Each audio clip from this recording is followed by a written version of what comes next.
Ish-banori i Big Brother VIP Albania 3 Liam Mandjaro ka bërë një deklaratë të bujshme gjatë një interviste të fundit, duke ngritur akuza serioze ndaj fitueses së atij sezoni Egle Ceno. Sipas Liamit, Egla ka pasur akses në telefon brenda dhomës së rrëfimit, një veprim që shkel rregullat themelore të formatit, pasi kontaktet me botën jashtë janë të ndaluara në mënyrë strikte për të gjithë banorët. Ai rrëfeu gjithashtu një episod të pazakontë, kur pa gabimisht një tabel me udhëzime të shkruara në një dhomë tjetër. Njëherë hyra në dhomën e rrëfimit dhe kishte një tabel me shkrim. U thash, hiqeni këtë, se s'kam nevojë të lexoj. Më thanë që kisha hyrë gabim, dhoma s'ishte për mua.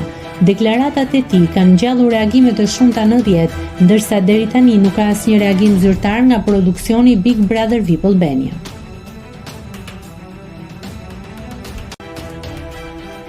Nëse klikoni mbi butonin subscribe, do t'ju shfaqen të gjitha publikimet tona. Ju ftoj t'i bëni subscribe kanalit, të pëlqeni videot dhe të lini komentin tuaj.